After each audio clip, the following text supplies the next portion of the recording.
Hey, good afternoon, everyone. Yes, it's your girl Barbie, Brownsville, Brooklyn, Barbie with another Hollyhood journey story. And I'm trying to keep these stories going so that they keep you abreast until my blog come out and everything start flowing. So this blog is going to be titled Never Give Up. So a lot of people ask me for a long time or always asking me like, how did I start sewing or how did I learn how to sew? And my answer really is to everyone is that is one of my gifts. It's one of my gifts from God that I had of knowing how to sew. I never owned a sewing machine. I don't even think in school. I did sewing in school. I think we used to do that little pottery thing where we used to make the little mittens for the kitchen, for the oven. But I never had a sewing class.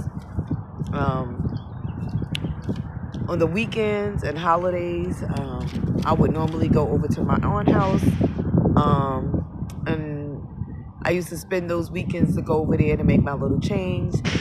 She worked for these Italians in Howard Beach, so I used to go with her to make a little change. And even when I go with her, if the owners were home, when I would go over there with them, I used to be able to get a little change for them. So at a young age, I used to be having a little change because my aunt, she used to tell me if I wanted to get paid every day or did I used to want to get paid at the end of the week.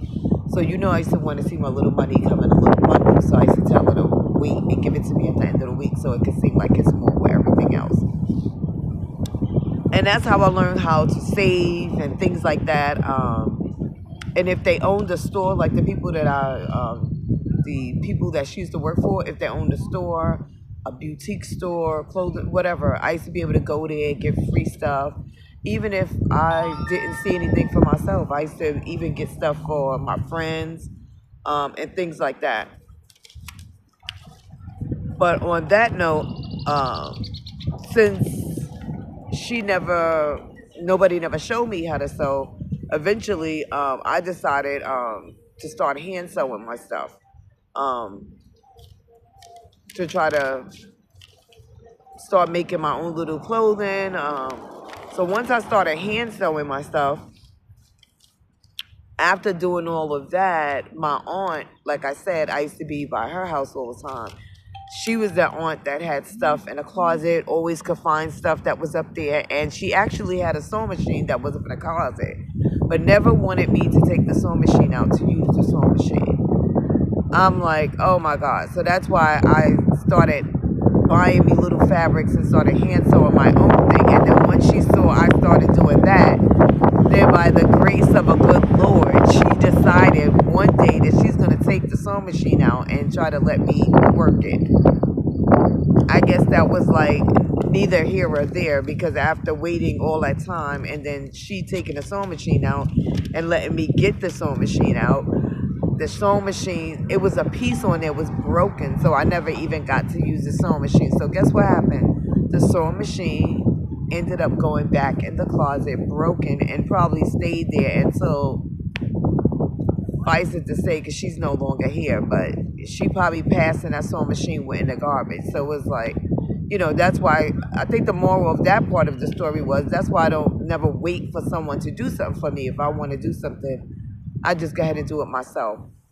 But over the years of working with her, like I said, she's the one that used to take me to antique shows, thrift shops, all these type of fairs and things like that. So I grew up going to those things and I love those things.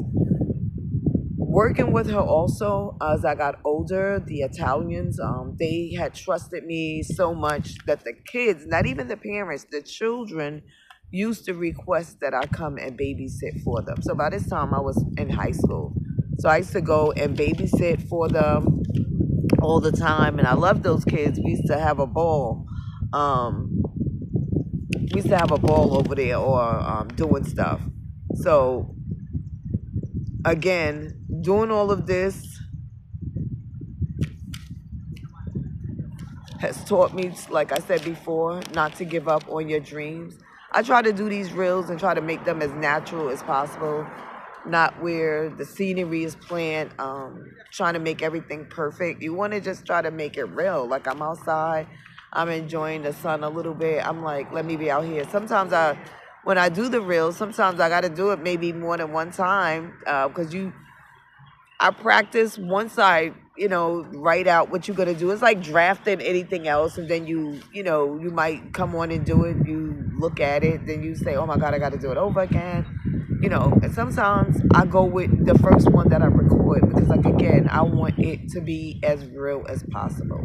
So these reels, I'm going to keep these reels going on a weekly basis, at least trying to throw out a reel a week for now, to just kind of up myself. Eventually, you guys will start seeing some of my items. Even if my blog isn't up, I'll start trying to showcase some of my custom items through the reels, or whether it's on Instagram.